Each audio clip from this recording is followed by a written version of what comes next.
dans l'alimentation, le fléau, c'est quand même qu'on mange trop. Déjà, si on réduit, tu vois, notre quantité d'aliments, bah, on va déjà beaucoup mieux. Tu sais que moi, j'achète beaucoup moins, hein. Alors, tu consommes comment, toi? Tu fais tes courses une fois par Bah, semaine n ou? le truc, c'est que je pense ce qui m'a sauvée, c'est que je vais plus en grande surface. Ah, ça c'est vrai. Parce qu'en grande surface, après, tu achètes beaucoup plus en grande surface. Et tu Tu vas achètes 6 litres de lait, tu achètes ouais, tu 12 fais des gâteaux, stocks. tu fais des stocks. Moi, j'achète que dans des petits magasins. Alors ouais, d'accord, qui font du bio, du local, du tracé, tu vois? Et j'insiste vraiment sur petit magasin local parce que tu peux acheter n'importe quoi en bio. Ça, tu peux aussi acheter des produits pas top, hein, en bio. C'est pas parce que c'est bio que c'est bon. Tu vois, un avocat bio, hors saison, je sais pas si c'est vraiment top, tu vois? Bah, c'est surtout aussi que l'empreinte carbone, tu le Voilà. fais venir de l'autre bout du monde, Donc donc c'est pas ça change forcément. pas grand-chose, le bio à part ton compte en banque, tu vois? Mais sinon, ouais, j'achète du local et j'achète de saison. Ah, donc très intéressant, parce que déjà ça coûte, si on est dans les saisons, ça coûte moins cher que d'acheter, des fraises, en plein mois de décembre, quoi. Et en plus, quand tu achètes de saison, tu te rends compte que, bah, c'est pas toi qui as envie de quelque chose, tu vois? C'est à ce moment-là, qu'est-ce que te propose la nature? Les Ah courges, les ouais, choux-fleurs, ça te permet de découvrir la variété, tu vois? Je me rappelle d'une saison où j'ai testé toutes les sortes de radis possibles. il y en a mais moi j'en ai connu que 2, le radis noir et le radis Ah rouge, non, les mais il y en a ah non, grandes mais il y en a énormes. des violets, il y en a plein des radis. Ah, je les connaissais pas ceux-là. Et donc, bah, tu te rappelles notre prof de naturo, il disait: «On vit dans un écosystème, il faut faire avec les saisons et avec cet Local, écosystème. Il faut faire local». Donc pas consommer des produits de l'autre bout du monde, surtout pour un usage quotidien. Après, de temps en temps, OK, mais pas pour un usage quotidien. d'accord. Et puis, en fait, j'achète tous les jours. Ah bah oui, mais ça, tu es d'accord avec moi, tout le monde peut pas le faire. Toi, parce que tu prends ton temps, tu pas qu'on fait une émission pour les femmes perchées, actives, qui te disent: «Attends, moi je cours toute la journée, je vais pas tous les soirs aller faire mon marché». Ouais, mais Mais toi, ça te fait faire ton petit cardio en même temps. Tu montes tes ouais, escaliers, tu descends. voilà et puis je prends, tu vois, si j'ai envie d'une pomme, bah, je prends une pomme, tu vois? Je vais pas prendre 15 pommes pour 15 jours, tu Donc vois? là, c'est pour les mamans qui sont toutes seules, hein. On ne parle plus des mamans avec ses 4 enfants qui tous les jours va aller acheter 4 pommes. Donc Et donc quand tu ouvres mon frigo, il y a ce que je vais manger le jour même, éventuellement le jour d'après, mais guère plus, toi. bon, moi je suis témoin, le frigo d'Emma, il n'y a rien. Alors il est propre, hein, mais il y a rien. Il y a une pomme, éventuellement, Non, je mais les il y mets a pas au rien. frigo, les pommes. Alors c'est pour ça que vous comprenez pourquoi on appelait les perchés prennent le thé, parce que c'est moi qui amène le goûter, hein, sinon il y a rien. Bon, Mais en plus, tu sais, sortir comme ça tous les jours, faire les courses, ça te permet de parler aux gens. Moi, je connais mes commerçants, tu vois? ah Je oui, les je les connais bien, je discute de la pluie, du beau temps. Tu vois, quand je vais dans un hypermarché, j'y vais juste pour faire des courses de caddie dans les rayons. Mais en réalité ça me rappelle ma jeunesse, mais en réalité, c'est l'enfer, ces trucs-là. On devrait supprimer les hypermarchés. Je pense que ça a ah, tué le lien social. mais alors déjà d'une, ça tuait le lien social et c'est surtout que ça obligeait les gens à trop, trop, trop, trop, trop acheter. Alors après, il y a aussi un autre problème dans la surconsommation, c'est l'obésité. Alors ça, on va pas faire un très grand chapitre là-dessus, mais c'est vrai qu'aujourd'hui, ça s'explique, c'est de pire en pire donc chaque année, ça s'explique par l'amélioration sociale et économique. On a plus d'argent, on Ouais. achète plus. On s'est rendu compte aussi que c'était grâce au progrès technologique de la conservation des aliments. Par exemple, le lait, avant, il fallait que tous les jours, fallait aller acheter chercher son lait. Aujourd'hui, vous pouvez garder des laits pendant des Non, années. mais il y a un problème avec la conservation parce que tout le monde met tout au frigo aussi. Ah ben ça, On dit que mon notamment les frigo œufs. est vide, mais parce que parce qu'il faut pas mettre d'œufs au frigo. Alors, les Heu, œufs, alors ça, tout à l'heure, Pourquoi il faut pas mettre? Dis-nous-le. alors, je vous explique. Les œufs, quand vous les achetez en grande surface, vous avez bien remarqué qu'ils ne sont pas dans des frigos. Pourquoi? Bah, parce que les œufs, ils ont une coque, d'accord, qui les protège. Si vous les mettez dans le frigo, cette coque se fragilise et donc ça les rend un peu plus poreux et donc pourrait faire rentrer éventuellement des bactéries.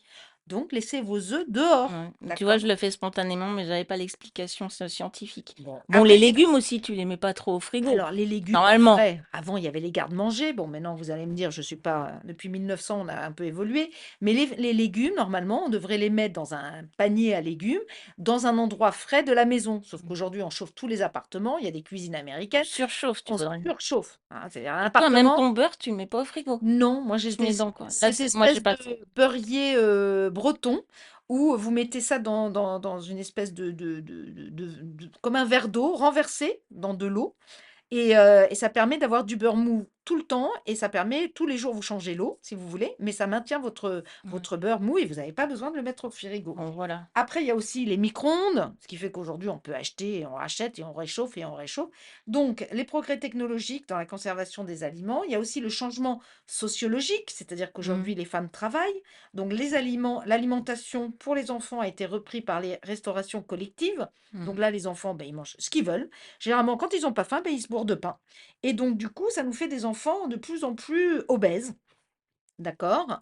Donc, Mais toi, tu manges combien de fois par jour en vrai? alors moi, en vrai, je mange 2 fois, voire 2 fois et demi par jour. C'est-à-dire le C'est-à-dire matin, je quand? fais un petit déj. Ah, tu manges le matin? Oui, un petit déj le matin, un repas de midi et après je fais que, des fruits à 4 heures de l'après-midi avec quelques noisettes et amandes et après je ne remange pas jusqu'au lendemain, je saute le repas du soir.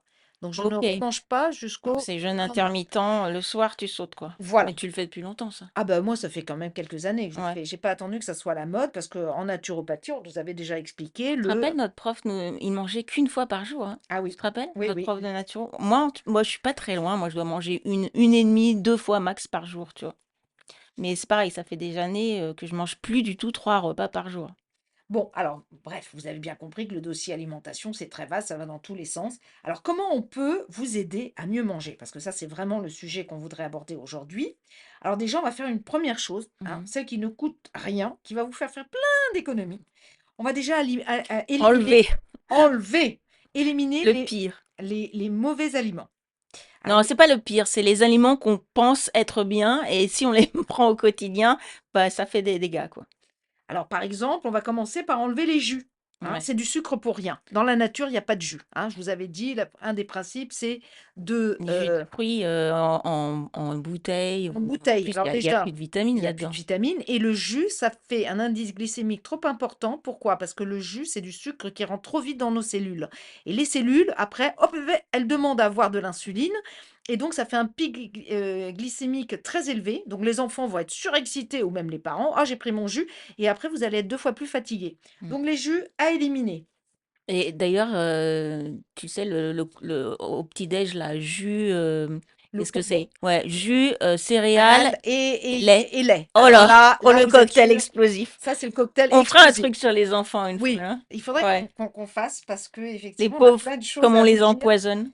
Voilà. Après, Donc après les jus. il y a tout ce qui vient en boîte, ce qu'on appelle Ouais. les plats cuisinés. Donc là, Ouais, bon, c'est surtout pour les additifs qu'il y a les dedans, quoi. additifs, Ouais. voilà. Moi, je me demande, tu sais, parfois, je me dis, est-ce que les gens qui mettent tous ces trucs additifs, qui savent que c'est mauvais, tu vois, est-ce qu'ils ont des enfants, ces gens-là? Est-ce qu'ils ont des parents Ah, à qui ils mais cuisinent ça, tu vois? moi, j'ai vu des parents Comment faire c'est possible? des plats déjà Parce cuisinés et qu'à donner la aux limite que enfants. tu saches pas, tu vois, que tu sois dans l'ignorance, OK, mais les gens qui sont dans les boîtes alimentaires, là, ils savent que c'est nocif, tu vois? Oui, mais je crois pas qu'ils fassent la relation. Ils se disent: «C'est de l'aliment, allez hop, on mange, point. Mmh. Ça va nous nourrir». Ils se posent pas trop de questions. Bref. Ensuite, à éliminer, on continue la petite liste. Les boissons soda. Ouais, et est-ce qu'on parle du Coca Zéro ou pas? Non, mais sérieusement, faut arrêter les filles avec le Coca Zéro. Alors déjà, on va vous faire juste une petite culture. Je fais une petite parenthèse. Le Coca Zéro a été inventé pourquoi? Parce qu'on s'est rendu compte que le Coca normal, ça, plus personne voulait en prendre. Il y avait beaucoup trop de sucre. Il y a 12 morceaux de sucre dans une canette de Coca, faut quand même le savoir. Ensuite, on a fait le Coca Light. Alors ça, c'était et on s'est rendu compte que seules les femmes consommaient le Coca Light. Ça faisait pas assez macho. Ouais, Et donc, la société de Coca a pensé, du moins le service marketing, s'est dit tiens, il faudrait qu'on fasse une boisson pour les hommes. ouais, D'où le Coca Zéro. ouais. Et donc le packaging est noir, donc assez, masculin. Donc on a fait du Coca Zéro et là, les femmes ne font plus du Coca Light, maintenant prennent du Coca Zéro parce qu'il y a le chiffre zéro. Donc dans Ouais, leur tête, il y a plus de calories, et en pensant limite que c'est bon pour leur santé, quoi. alors que c'est bourré Non, d'aspartame, non, de faut arrêter le fructose. Coca Zéro, faut Bon, arrêter. on arrête, le Coca. Je dis Ensuite ça et je travaille chez Pepsi en plus, tu vois? oui, c'est Mais chez Pepsi, c'est pareil, il y avait le Pepsi Max et compagnie, donc faut exactement, arrêter ils aussi. avaient fait les mêmes choses. Ensuite, il y a réduire le café. Alors, Ah, le café. ça, c'est une grande histoire, le café. Moi, j'ai arrêté il y a 20 ans. Ah! Moi, j'ai arrêté il y a que 5 ans. Ah, Heu, 1 point for ah me. mais et pourquoi tu avais arrêté donc déjà, Ah bah, parce qu'avec toutes mes allergies et tout ça, la première chose que j'ai arrêté, c'était le café, tu vois? D'accord. Et du coup, c'est ce que m'avait dit le naturo et j'en prends juste quand je suis en Italie, en Toscane, dans les Pouilles, mais tu vois, c'est pas un élément que je prends pour me donner, de la pêche, tu vois? C'est juste pour faire un lien social ou un plaisir, de se dire: «Je vais prendre un bon café, à un moment», donc je prends du très bon café, tu vois? Je vais pas J'en ai pas besoin, c'est juste un plaisir que Un je m'offre. plaisir. Alors que, il faut savoir une chose, que le café, vous avez l'impression que ça vous réveille, mais en vrai, ça dit au corps: «Non, Ah, non, tu n'es pas faut fatigué. que tu Non, leur non, expliques ça. tu n'es pas Faut fatigué». que tu leur expliques Alors comment après fonctionne le café. alors Le traître du café, vas-y, explique. le café, il a 2 choses. D'une, il vous fait croire que vous n'êtes pas fatigué et deuxièmement, vous avez toujours l'impression que quand vous prenez un café, il y a un regain de vitalité. C'est faux. Il faut savoir que le café, c'est pas par hasard qu'on le prend après le petit-déj, qu'on le prend Après manger, après après manger, déj, ouais. parce que ça paralyse l'action de l'estomac. Donc cette digestion qui doit se faire sur 3 heures et qui vous prend 40 de votre énergie, Mmh. tout d'un coup ne va pas être, Elle s'arrête. elle s'arrête et ce qui va se passer, c'est que le café, bah, vous avez l'impression Tu récupères tes 40 qui étaient dédiés à la digestion. à la digestion et donc vous avez l'impression que vous avez: «Ah ben ça y est, je suis en forme». Sauf que 3 heures après, la digestion se remet en route. Le bol alimentaire qui lui, depuis 3 heures, a fermenté, Il parce a bien qu'il pourri, a bien il y a les pourri, il y a moules plus dessus rien limite, hein. et quand ça arrive au niveau de l'intestin grêle, il dit: «Mais elles sont où mes vitamines, mes Mais c'est quoi minéraux?» cette merde? Il y en a plus, allez hop, il dégage ça dans les intestins. Les intestins, ils se disent: «Mais nous, il y a plus rien à manger».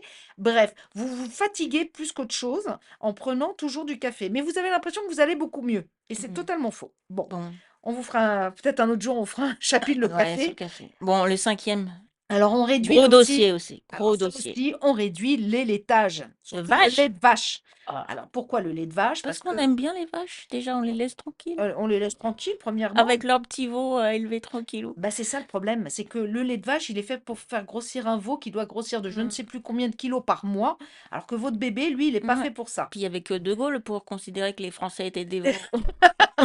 Ça, c'est encore un autre sujet. On a dit qu'on était perché, mais là, on s'éloigne, on s'éloigne. Et c'est surtout aussi que le lait n'a pas de probiotiques, d'accord? Alors qu'on peut en trouver éventuellement dans le fromage. Alors, on va faire court. Moi je prends que des fromages d'ailleurs, tu sais? Bon ça coûte cher, hein, j'en prends peu, mais je vais chez mon petit fromager que je connais bien puisque je fais que les petits magasins et je lui dis: «Je voudrais du brebis ou du chèvre, goûteux et coulant». Voilà Très bien. et à partir de là, il me fait une petite sélection et j'ai découvert, Sab, que les fromages avaient des saisonnalités Ah ben oui, à la transhumance, quand on prend les vaches et qu'on les monte aux alpages. Tu te et souviens de voilà. Heidi? Avec son grand-père, ils étaient avec de la transhumance à monter le bétail en haut des montagnes qui vont brouter les nouvelles herbes et donc le lait va être beaucoup plus enrichi. C'est pour ça qu'on fait des fromages et avec l'affinage, on le mange d'une année à l'autre. Voilà et donc ça, c'est génial. Bon, parfois, je fais des petits écarts avec un petit comté, tu vois? Affinage 24 mois, bon là, c'est un petit plaisir, mais sinon, je prends que du lait de brebis, lait de vache et en fromage. Mais, là aussi, on fera une émission sur le lait et les enfants, enfin, ouais, il y a Ouais, quelque ça, chose à faire. on va en reparler. Après, donc, on vous a déjà enlevé pas mal de petites choses. Alors maintenant, on va pouvoir vous en rajouter. Alors, la première règle que moi je disais toujours quand je faisais de la naturopathie, je disais Ouais, toujours parce que tu c'est bien beau ça, hein? On nous supprime notre, café là, mais du coup, comment qu'on fait nous? Alors, on va trouver de nouvelles habitudes. Alors déjà, manger selon une règle qui est: est-ce que ça pousse dans la nature? Moi, c'est ce que je dis toujours à mes enfants quand ils me disent: «On peut avoir des pâtes ce soir?» Je leur dis: «Ça pousse dans la nature, vous avez beaucoup vu de champs de pâtes?» Ils me disent: «Bah non, En même bah, temps, ça n'existe pas». vu mes connaissances en agriculture, je pense pas me tromper souvent sur cette règle-là. Bon, après, il y a une chose aussi qui est très intéressante, c'est de dire quand on a envie de gâteau. Vous allez me dire: «Ouais, mais moi, il y a des fois, j'ai des petits creux, j'ai envie de gâteau». Alors d'abord, moi, je dis toujours, je conseille, avant de manger des gâteaux, mangez des fruits et des fruits secs. Une fois que vous vous êtes dit: «OK, j'ai mangé ma pomme, j'ai mangé mes noix, mes noisettes, j'ai encore faim», là, vous mangez votre gâteau. Mais généralement, si vous avez mangé une pomme, vous avez mangé des noix et des noisettes, généralement, vous avez moins envie de sucre. Et tu sais, moi, je suis allée dans une île grecque, tu connais les zones bleues? Oui, tout à fait. Eh Où il y a bien, il y a les 5, centenaires. exactement, il y a 5 zones bleues dans le monde où il y a des centenaires, beaucoup plus que la moyenne et je suis allée dans une des 5, c'est l'île d'Ikaria en Grèce. Et ben, figure-toi que sur les cartes des restos, il y a pas de gâteau. Ils ont déjà enlevé tout le sucre. Ils ont Ouais, il y a de temps en temps, un dessert qui se bat en duel avec rien du tout d'autre, mais il y a pas de gâteau. Donc tu vois, un truc de centenaire, c'est déjà enlever les gâteaux. Pour écouter la suite, cliquez sur le prochain podcast. À tout de suite.